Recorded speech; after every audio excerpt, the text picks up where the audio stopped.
Hello people, it is Fox, and do you know what today is? It's Friday for me. I don't know what day it is for you. It could be any of the 7. Choose one, they're all fun. But today is the day, Commander 2017. That's what it says on the box. Read it.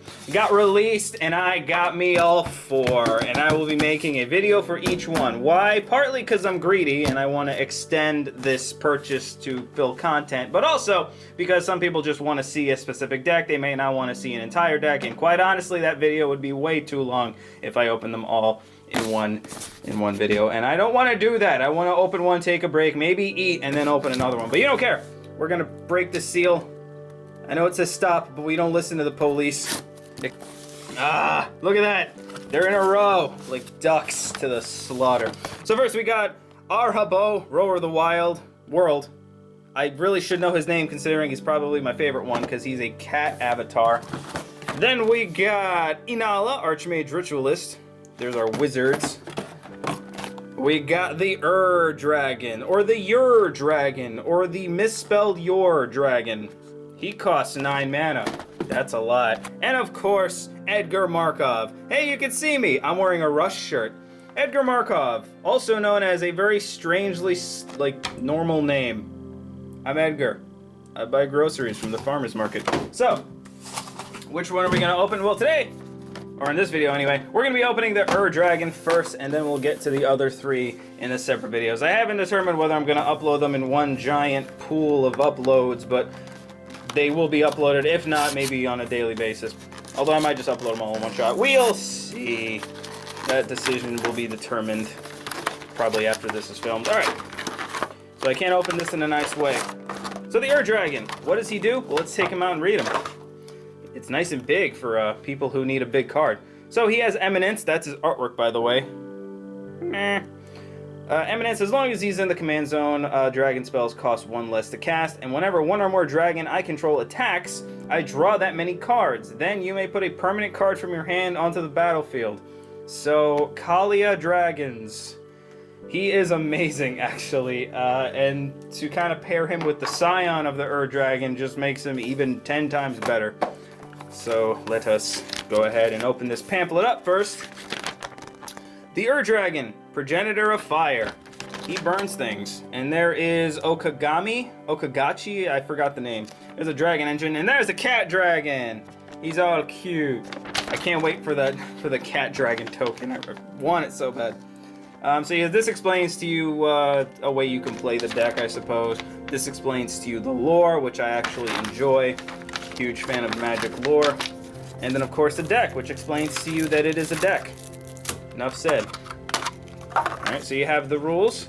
Don't read these, just go on YouTube and look up how to play Magic if you want to learn how to play Magic. It's probably better when a person tells you what to do. And then the deck box, which for the most part is kind of useless. But the deck, that's what we care about.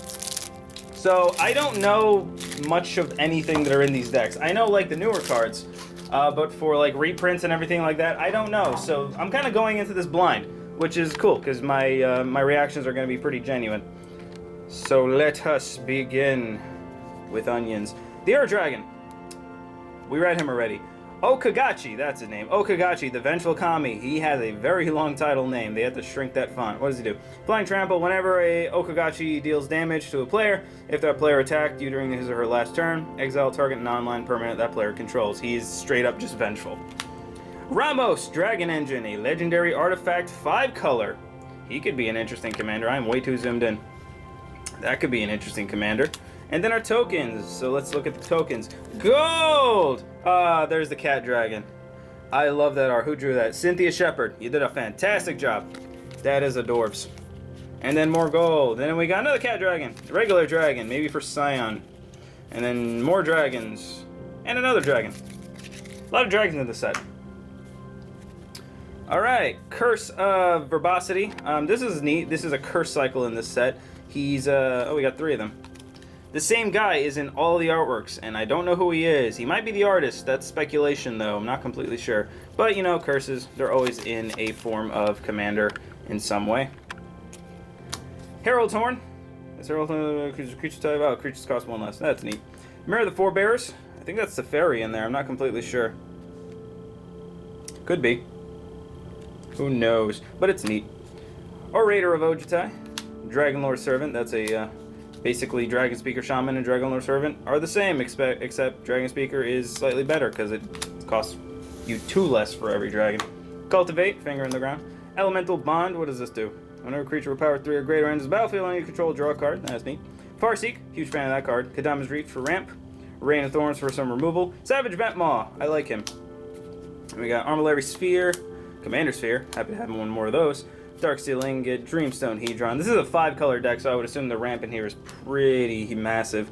Lightning Greaves, yay, need one of those. Nihil Spellbomb, Soul Rang, Wayfarer's Bauble.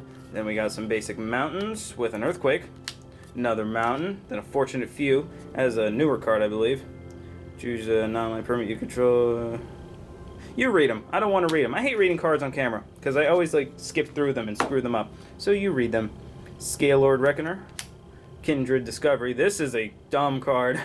So you just basically put this in Locust God, and that deck just pilots itself, and you win. Whenever a creature you control chosen type enters the battlefield, you attacks, draw a card. So Insect, and then Lab Maniac, and boom, you win. Boring game. Boneyard Scourge, Territorial Hellkite, excuse me. Fractured Identity, this is a new one. Exile target non-land permanent, and each player other than his controller gets a copy of it. So if the legend rule was still in effect, that would, for everyone, that would be interesting. However, this card is just funny now. Taigam, Ojutai's master. I think he's also in another deck, but I'm not sure. He is great. They gave him a good effect and then gave him a better effect. That's funny. Hey, there's Cat Dragon. Wasitora? Necro Queen. I hope I said that right. Probably didn't. Rusei, the Falling Star. He's neat. Scourge of Valkis. Udvari Hellkite. Yeah, this is how you get some of these dragon tokens. Alright. Just Sun Scourge Regent.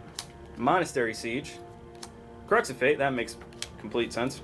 Deathbringer Regent. So yeah, this actually looks like you get a fair amount of really good dragons. Painful Truths. Not a huge fan of that card. Palace Siege. There's another Siege. Crucible Fire. It's cool. I needed a new one of that. Dragon Tempest. Hellkite Charger for some double combat. Tyrant Familiar. He's okay. Another Siege. Atarka for giving everything double strike. Hey, Bladewing! I have a Bladewing deck, and this is a newer art. Not newer art, but a newer frame. And I kind of like it. Broodmate Dragon. I think this is old, but I've never seen it before. Broodmate Dragon enters the battlefield. Create a 4/4 red dragon. That's neat. Crosis. Happy to see Crosis back. Dramoka. Intent. Wow, you get a lot of good dragons. Kolgon. Ah, there's my man Niv Mizzle. The dragon jizzle. That sounded wrong. Ojutai Soul of Winter. Scion of the Ur-Dragon, because of course he's in here. He needed his Scion. Silumgar, the Drifting Death. Spellbound Dragon. Whenever a Spellbound Dragon attacks, draw a card, then discard a card. If he gets +X+O, or X to discard a card, it's covered in mana cost. That's alright. Teneb. That is cool. Fist of the Suns. That looks like the Infinity Gauntlet. You may pay Wooburg rather than pay the mana cost for spells that you cast. Whoa!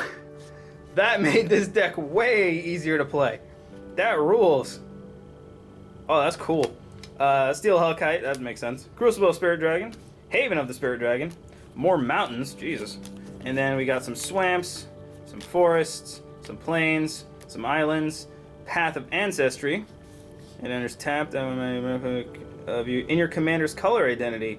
When the mana is spent to cast a creature spell that shares a creature type with your commander, scry 1. That is a neat card. I don't like that it comes in tapped, but it's neat. Triple tap mana. Command Tower, makes sense. Crumbling the Apocalypse, another triple mana, triple mana, triple mana, triple mana, blah, blah, blah, blah. Oh, we got some Vivids. So you got all the Vivids, actually. Again, not a huge fan of that. So the first thing I'd probably edit in this is the mana base.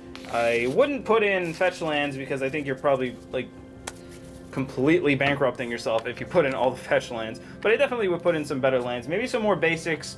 Maybe some more panoramas, which are some really good cheap-o fetch lands. Definitely E-Wilds. I'm surprised I didn't see Evolving Wilds or Territorial Expanse. That surprised me. Some cycling probably would help. But out of the box, this deck looks really, really fun. And that was the Ur-Dragon. So I will see you guys later in the other 3 videos for cats, wizards, and vampires. Until then, bye.